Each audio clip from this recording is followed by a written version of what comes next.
All right. Welcome. Thank you so much for being here, Lesley. My name is Mindy Berg. I'm just going to introduce myself quickly so that everybody who's listening to this knows who I am. And then I want to introduce Lesley, who is here with me today. And then we are going to jump into a topic that I believe is going to be deeply impactful and helpful for anyone who is listening who struggles with this particular aspect, but I'm going to let her share the topic with you. So if you don't know, my name is Mindy Burke. I am a career and life coach, and I help information technology professionals to create more time and space for the things that matter most. So I like to consider myself the life revitalization expert because I work mostly with information technology professionals who have gone their whole lives doing the things that society tells us that we need to do in order to create success and happiness. So we're checking all the boxes about getting the degrees, we're getting the, getting a good job, making a good income, meeting someone, maybe getting married, settling down, buying a house, having kids. We've checked all those boxes and we get to the end of that and going, okay, I was supposed to be happy at the end of all that, but why am I not? Okay, so that is my audience. That's who I love to work with. And this, though, is not about me. This is about Lesley. I asked Lesley to join me, Lesley Micale, and I'll let her tell you who she is and what she does here in a moment. But I met Lesley in a peer coaching group that we are both a part of right now. And we've coached each other, and I absolutely love her style of coaching. I think she's a phenomenal asset to the group and to her clients. So I wanted to have her on to talk about what she does and let you learn from her. So, Lesley Micale, I would love you to tell us a little bit about you and how you found your way to life coaching. Oh, thank you so much. I love those words that you said about me. I feel the same about you. Oh, thank you. Okay, so I'm Lesley Micale, and I am a life coach for women, and I'm a general life coach. So I help women with pretty much whatever they bring to me. If it's happening in their life, I coach them on it. It can be anything from anxiety, which we're going to talk about today, to growth in their business, lots of things, and everything in between. And so how I found life coaching was because I was working a job. I was working at the post office and I was working delivering mail, and I was working tons and tons of hours, and I needed more money, and I literally could not work any more hours. But while I was working, I was always listening to podcasts. And so I had this thought like I have to make more money. I have to do something different. I don't know what it is. And I knew somebody who was a life coach, and I was like, I wonder if there's a podcast for how to be a life coach. So I typed it into my Apple Podcasts, and up came the Life Coach School. And I was like, oh my God, this is the answer to everything in the universe. And I was immediately sold. And I was like, this is what I want to do. So that's how I came here. Interesting. So I need to ask because the Life Coach School actually had an old podcast called How to Be a Life Coach. So is that the one you found, or did you find the Life Coach It School? was not actually. Okay. No, I found the Life Coach School podcast and later found that other one. Okay. Yeah, that's fun. Yeah. So Yeah. how long ago was that? Oh gosh, it had to be 2000. Let me think. It had to be, I think it was like sometime around like March, April of 2018. Okay. All right. And Yeah. if you could talk about what are some of the most impactful things that you have learned since you found life coaching? What do you think they would be? Oh, the biggest one is just that your thoughts cause your feelings, which I mean, some people out there that are listening might know that already. That was just mind blowing to me. I was like, wait a minute, my feelings aren't just happening to me. Like I felt like I was completely out of control, that circumstances happen in the world, and then I just had to feel that way, however it happened. Like I had to feel that way. I didn't realize that I had control over it. That I could also choose to be sad, but I could choose to not be sad, right? Yeah. So I think that was probably the biggest thing for me. And Wow. that feelings are not anything to be feared. Like you can feel them. They're not this terrible thing that happens to you. Oh, talk about that a little bit because I think that, yeah, I see he's kind of excited in the background. That's okay. We're excited too. She got into the catnip. Oh, okay. She's excited. Yeah. All right. So Yeah. yeah, so let's kind of dive into that a little bit because I feel like that's aligned to the topic that you've chosen to talk about today with anxiety. So Mhm. feeling your emotions. Like what was when you first heard that and when you first tried to tap into doing that, what was that like for you? I think it kind of felt like I didn't know how to do that. I didn't know how to do that. Like somebody taught me how to do that. And so I just needed to know more. Like I consumed the podcasts like night and day. I needed to know everything. Um, and I can't even remember exactly like what it was that my first thing, the success was. You know what I think it was? It was like the very first thing that I realized when I could feel feelings was I realized that if I had a craving for food, I didn't have to answer that craving. I could just allow the craving to be there. And another big one is like what we're going to talk about is anxiety. That was a big growth area for me, Mhm. is that I could just let the anxiety be there. Like I always wanted to get up and get out of it. Like anytime I ever felt anxiety, and I still do this sometimes before I'm like, oh wait, I don't have to do this. I feel that anxious feeling in my stomach and I'm up doing things. I got to clean, I got to do dishes, I got to like do something to distract myself from the feeling, which really just makes it stay longer.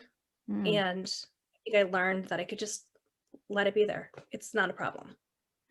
Okay. So for someone who like I don't even really know what anxiety is. I mean, I know I get worried about things, but when does it cross that threshold Okay. of anxiety? I don't know. So, explain to me a little bit Mhm. about what anxiety means to you and how do you know you're experiencing it in the moment? Okay. So if you have anxiety, you know you have anxiety.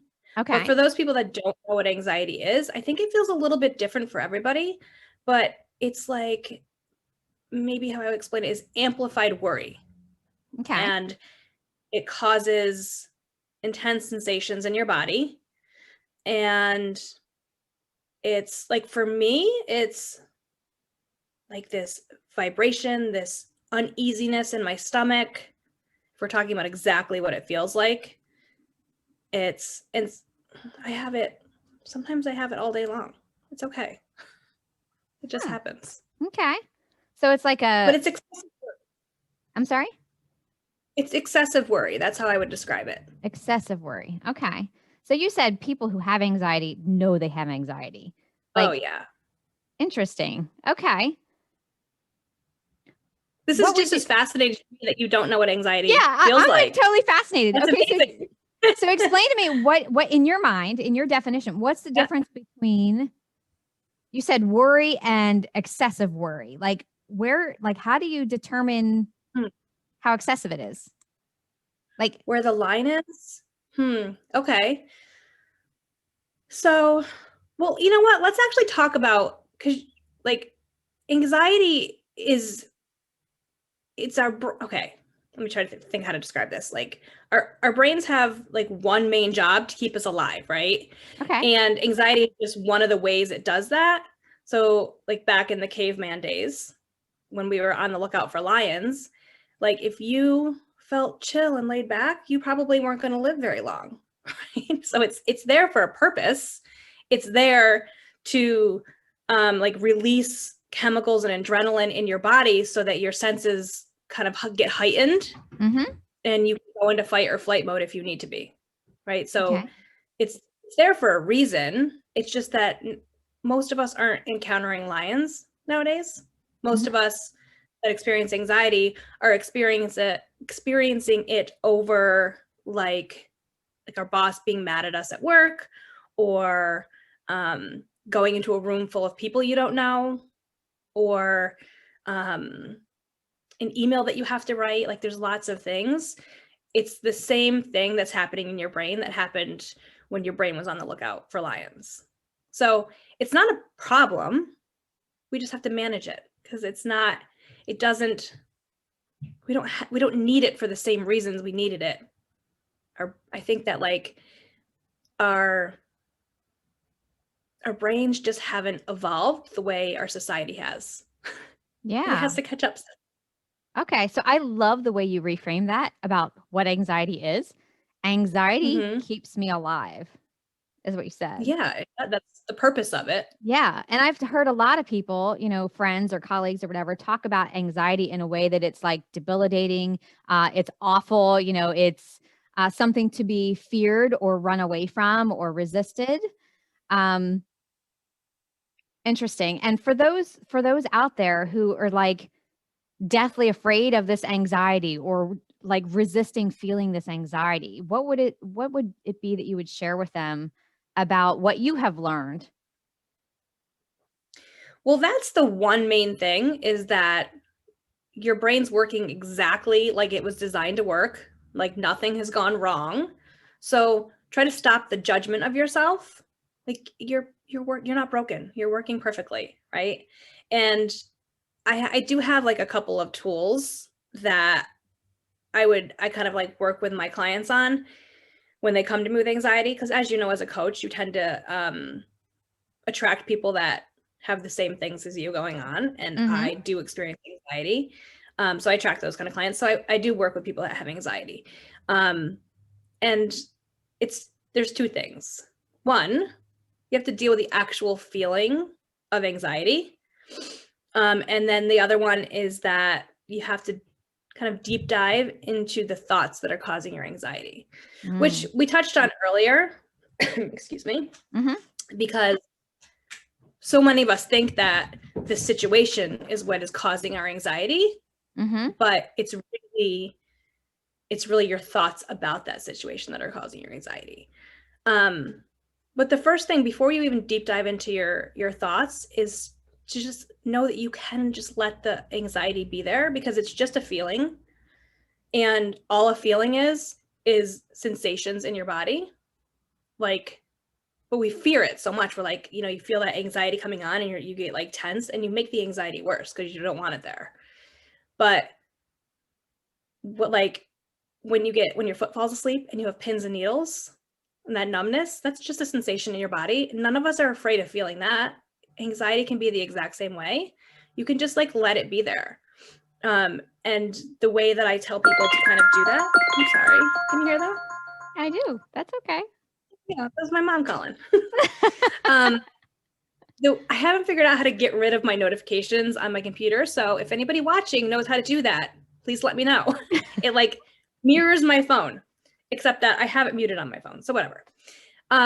Anyways, so where was I saying? You were talking about Feelings.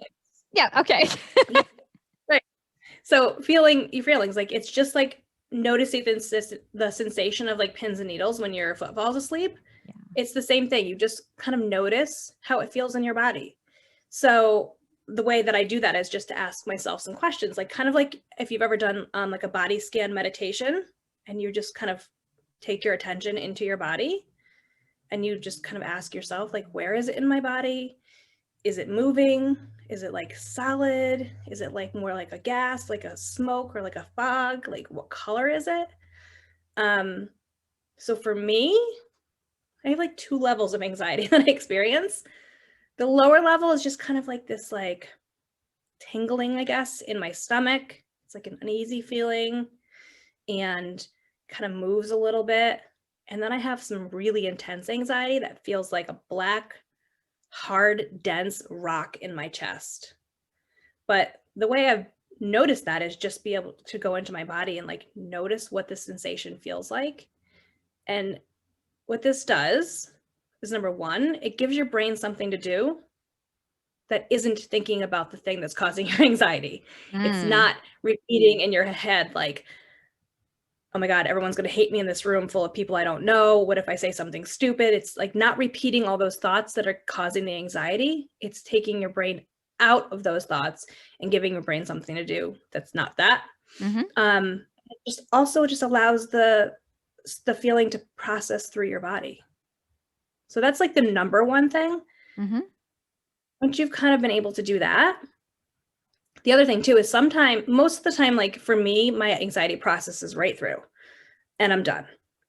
Sometimes it just sits there all day long, and that's okay too. Like I can still go about my day and still do the things. I just come back and notice it every once in a while. Like, hey friend, come with me. let's go do our thing. But once you've done that, you can deep dive into your thoughts and decide if you want to keep them or not. Okay. Boy, that sounds, I mean, the way you've described it, it sounds like it's so, I don't want to say easy. Easy is not the right word, but there's like an ease to it, not that it's easy, but it's not resisting, it's allowing. And when you say allowing, I just want to reiterate, it's allowing is not like, oh, I love having you here. Although you did just say that too. You called it a friend, but it's like, yeah, but it's like, just noticing the way it feels. Yeah. It's like if you have like that family member who's like always like whining and complaining, like you're like, yeah, you can come to dinner, you can come to the holidays. I love you, but I don't super enjoy you. It's like that. Like that kind of friend. Yeah. And I'll just observe you in all of your loving and all the things that you do. Right. Yeah. Okay. All right. Well, I mean, go ahead. I was going to say that when I was first actually learning to feel anxiety, it was awful. Like, I'm not going to lie. It was awful. Like, I hated it. And I was like no good at it. So I'd have the anxiety and I'd be like, okay, I'm going to feel the anxiety. And I would sit down like in my chair or on the edge of my bed. And I'd be like, okay, what does this feel like in my body? 10 seconds. I'm like, nope, can't feel it. I'd have to get up and like, I'd go try to resist it again. And then I'd be like, okay, I'm going to try it again. And I'd sit down and maybe I do like 15 seconds. And it's because it's a hard skill to learn. But here's the thing. It's like building a muscle. Like you can't go to the gym and lift 300 pounds. I mean, maybe some people can, but like I couldn't. So I'd have to go and start with maybe 30 and then move up to 40 and then move up to 50. Like it's a skill that you have to build. So, I mean, maybe some people can go right into it and feel it all the way through. It's possible. But for me, it wasn't like that. I had to kind of ease into it. Mm-hmm. In your experience before you were able to build the skill, what happened when you were resisting it? What happened when you weren't willing to feel it? What was that like for you? Oh. What did that feel like? How did that end up? Lots of times it would, depending on the level of anxiety I was feeling, it would stop me from going about my day. I'd end up in bed watching Netflix, or I'd be snappy at my kids. So it just kind of depended on the level, but it wasn't serving me. And the anxiety would just stay so much longer, like days. I would have anxiety for days. I'd go to bed with anxiety. I'd wake up with anxiety. I'd be there all day long. It's that saying of what you resist persists. It is so true when it comes to your feelings and your emotions. I almost feel like it stays stuck in your body when you're resisting feeling it, and it intensifies it, in my opinion. Interesting. Okay. Wow. I think that alone is really helpful for those who, are dealing with this anxiety thing. It's like, okay, most of us, and based on the conversations that I've had, like I said, I don't know that I've ever experienced it, but the conversations that I've had, I have one specific friend that I know deals with anxiety a lot, and willingness to just sit down with it and just to notice what it feels like in your body.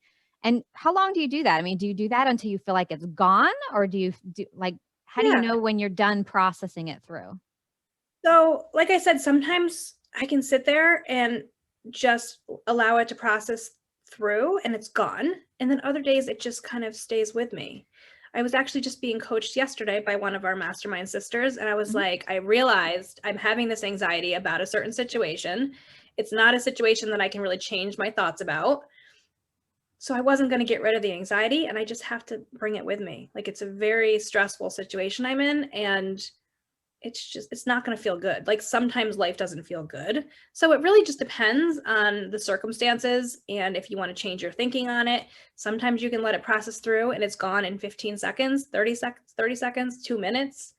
Sometimes you just take it with you, which I know isn't like the best news, but really it's better than resisting it. Yeah. Okay. So in those instances where you decide and is it a conscious choice? I'm just going to take it with me, or how do you I guess what's the distinction between the two circumstances? Like, when do you decide to stay and feel and feel and feel versus when do you decide, okay, I felt it, now I just need to take it with me? Okay, so that's a really good question. So what I do is I allow the emotion, I process it through, and I kind of bring it down. By allowing it to be there, it diminishes, Mm-hmm. and I bring it down to a level that's kind of manageable. And then, because there's times when you have anxiety and it's just almost a panic. Even sometimes people have panic attacks. But you have to kind of bring it down to like this manageable level. Mm-hmm. And then what I do is I use the second tool that I was talking about, is that you just kind of deep dive into your thoughts. What I do is like, which you write them all out. And once you can kind of see them and see what your thoughts are, you can decide if they're serving you and if you want to keep them. So a lot of times people with anxiety, what they'll do is they'll catastrophize situations. So it'll start with, I'm trying to get the light out of my eyes. I'm sorry. They'll start with, here we go. They'll start with, I screwed up at work and my boss is mad at me. And it might just be that simple, but people with anxiety will take it farther sometimes. And it'll be like, I'm going to go to work tomorrow. He's going to yell at me. He's probably going to do it in front of everybody. Everyone's going to hear. They're going to think I'm an idiot. They're going to know I messed up. He's probably going to fire me. If he fires me, I'm not going to be able to pay my bills. And now I'm in foreclosure, right? On my house. Wow. So it's like catastrophizing. And you go from this simple situation and you make it extreme. And all of a sudden in your brain, you're in foreclosure on your house. Now, when you write all those thoughts down, sometimes you can see, okay, that's ridiculous. That thought is so silly. I do not need to keep that, and you can let it go. But being able to actually write your thoughts out and see them allows you to decide if you want to keep them and if they're serving you or not. Mm-hmm. And you can think like, are there other thoughts I can think? Like, do I really know that my boss is mad at me? Do I really know that he's going to yell at me? Is it possible he's maybe just doing his job and he'll tell me nicely that I screwed up? Like, you just kind of examine your thoughts and question them. Mm-hmm. That's basically what coaching is. Interesting. So I'm sorry? You self-coach. Okay. So talk more about that's what coaching is. So someone with anxiety comes to you, and you teach them these two tools, obviously. Yep. If someone is continuing to struggle with anxiety or really just is having a hard time with the tools, how do you coach someone through these two tools in a way that they can begin to practice it and learn it, and then get to that point where they're self-coaching? That's an interesting question. I'm not even quite positive how to answer that. Like, it really is situation dependent, I think. Okay. And it's more of like coaching is a conversation, I think. And it's seeing your thoughts, examining your thoughts, seeing what they're producing in your life. Like the thought, oh my God, I'm going to go into foreclosure is probably going to produce more anxiety. And is that really true? Mm-hmm. Like, is questioning your thoughts, looking at them. Like, a thought really is, all it is a sentence in your mind, and you can choose to keep them or you can choose to think something differently. And so I think it's just a conversation between the coach and the client, looking at their thoughts, seeing what it's producing in their lives for them, Mm-hmm. and questioning whether or not they want to keep those thoughts. Okay. And then practicing other thoughts. If they decide like, no, that's not a thought I want to keep, sometimes you can just let the thought go. And other times you got to kind of work on it and try to find a thought that produces something different in your life, because your thoughts really do create your results. We've talked about that a lot. Yeah. Okay. So thinking back to all of the people that you've worked with on the topic of anxiety, do you have a favorite client story? Like, she came to me in this way, and after we were done working together, this is how she was showing up, or this is the improvement I saw, or that she expressed to me, whatever. Do you have a story like that? Do I have a story like that? I mean, I know in my own life, that's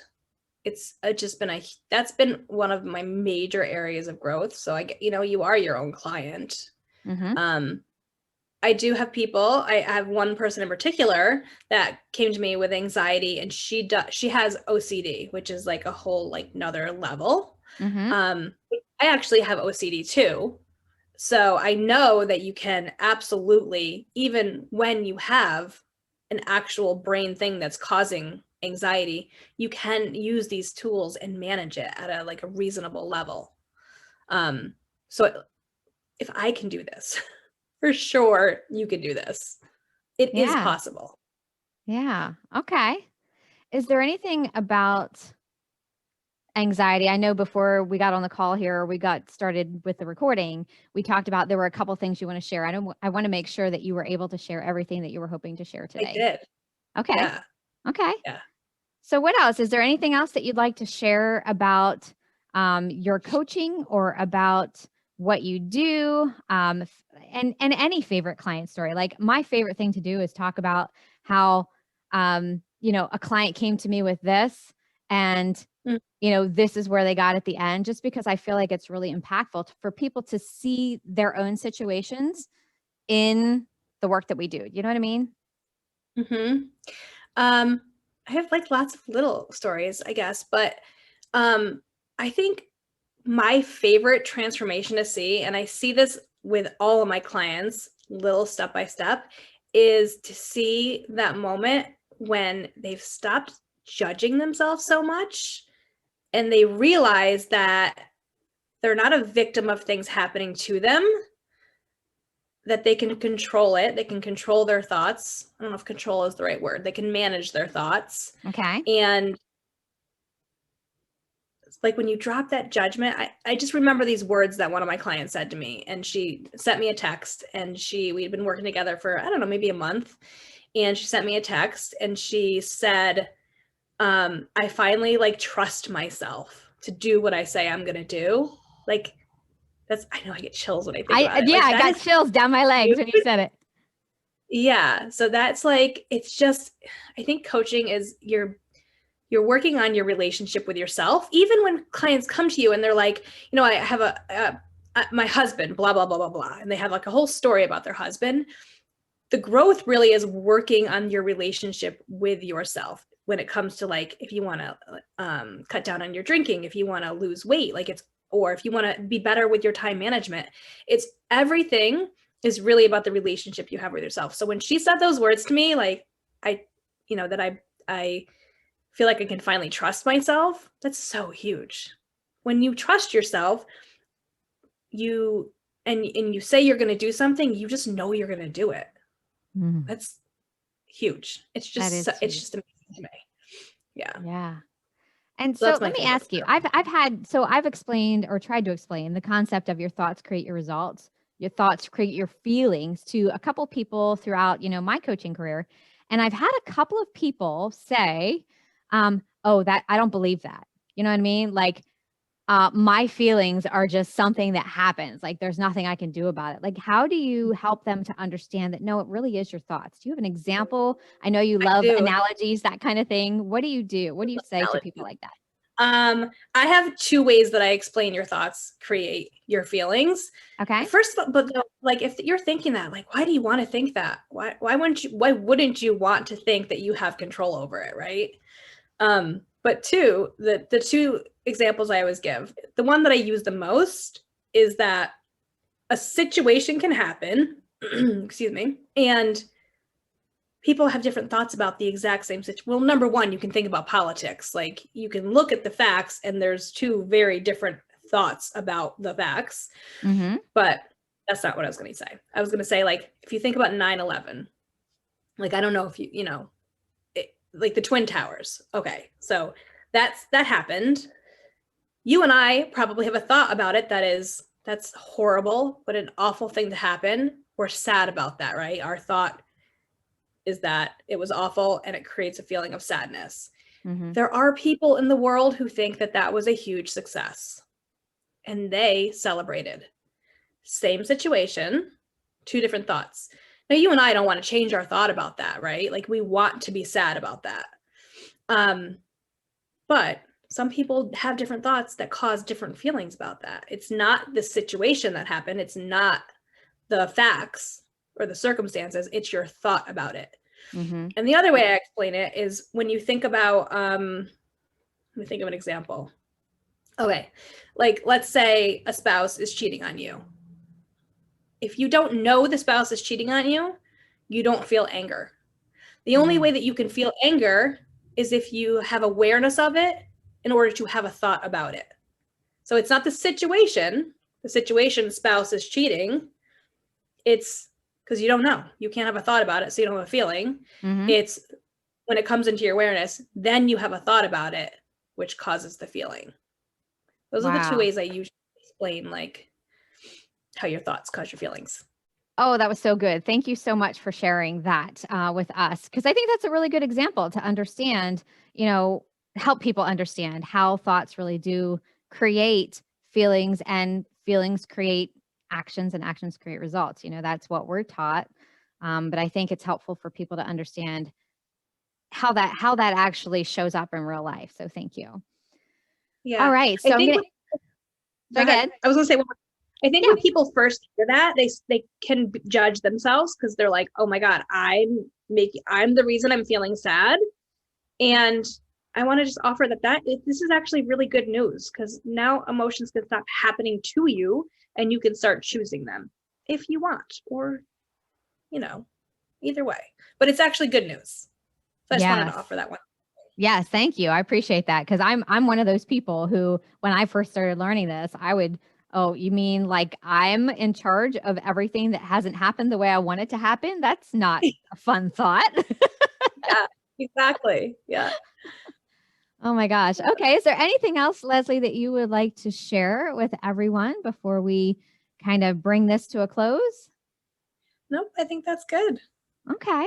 So how can people reach out to you? How can they get in touch with you if they want to learn more about what it is that you do? Okay, yeah. The three main places I kind of show up are on my personal Facebook page, which you are more than welcome to send me a friend request. My business Facebook page, which is just my name, Lesley Micale Coaching, or on Instagram, which is just my name, Lesley Micale, and my name is Lesley, spell it a little differently, and then Micale. Awesome.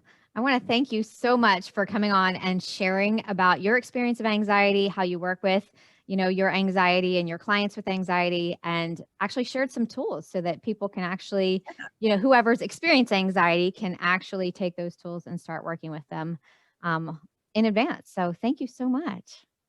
Thank you for having me. Absolutely. I appreciate you, and I look forward to seeing you this afternoon. Yes, right. About an hour. Yeah. All right, great. Thank you. All right. Thank you so much. Okay.